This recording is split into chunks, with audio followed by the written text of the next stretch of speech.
السلام عليكم ورحمة الله وبركاته. أهلا بكل اللي بيتابعونا على قناتنا، وأهلا بحبايبي طلاب الصف الرابع. احنا النهاردة في الفيديو بتاعنا حبينا نوضح لكم منهج الترم الثاني عبارة عن ايه. طبعا منهج الترم الثاني منهج سهل جدا جدا وبسيط، أبسط من الترم الأول. طبعا كمان هتكون مادة الدراسات مادة جميلة، لأنك خلاص انت بقيت في الترم الأول متعود عليها، عارف يعني ايه خريطة، الحاجات دي كلها. فالموضوع هيكون معاك الترم ده بسيط جدا.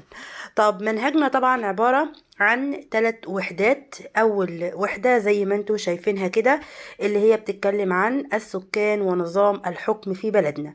طبعا أول وحدة فيها 4 دروس. الدرس الأول بيتكلم عن أنماط سكان بلدنا، والدرس الثاني التراث الثقافي لسكان بلدنا، والدرس الثالث نماذج للمشكلات الاجتماعية في بلدنا، والدرس الرابع نظام الحكم في بلدنا. دي بالنسبة للوحدة الأولى. يبقى دي دروس الوحدة الأولى، فيها كم درس؟ فيها 4 دروس. طب بالنسبة للوحدة التانية، الوحدة التانية فيها يعني حوالي 5 دروس. الوحدة دي بتتكلم عن الأماكن السياحية والتراثية في بلدنا. الدرس الأول بيتكلم عن تراثنا الوطني، والدرس الثاني الأماكن التراثية في بلدنا، والدرس الثالث الأماكن السياحية والأثرية في بلدنا، والدرس الرابع بيتكلم عن السياحة واقتصاد بلدنا، والدرس الخامس مسؤوليتنا نحو تراث بلدنا. طبعا في نهاية الوحدة التانية عندنا في حاجة اسمها هيئات مؤثرة في المجتمع المصري، زي ما احنا قلنا قبل كده، زي الشخصيات المصرية اللي بتيجي ورا الوحدات دي. دي برضه عندنا حاجة اسمها هيئات مؤثرة في المجتمع المصري، زي الجهاز المركزي للتعبئة العامة والإحصاء ومنظمة اليونسكو.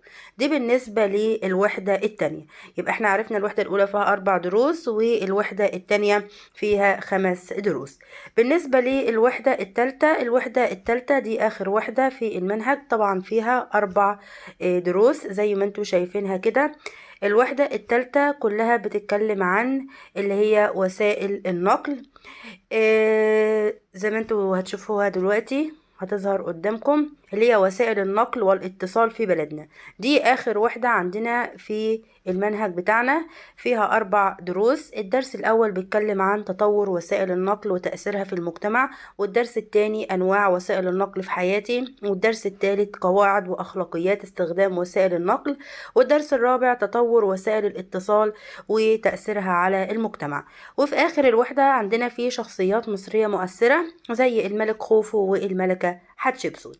دي منهج الترم الثاني، منهج جميل جدا، هتنبسطوا بيه قوي.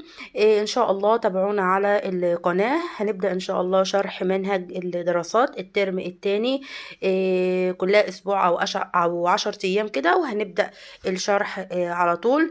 انتظرونا. طبعا الشرح هيكون على القناة ايام الاثنين والخميس. اتمنى لكم التوفيق، وشكرا على متابعتكم لينا وعلى رسائلكم الجميلة اللي بتبعتوها ليا ان انا اكمل الشرح على القناة.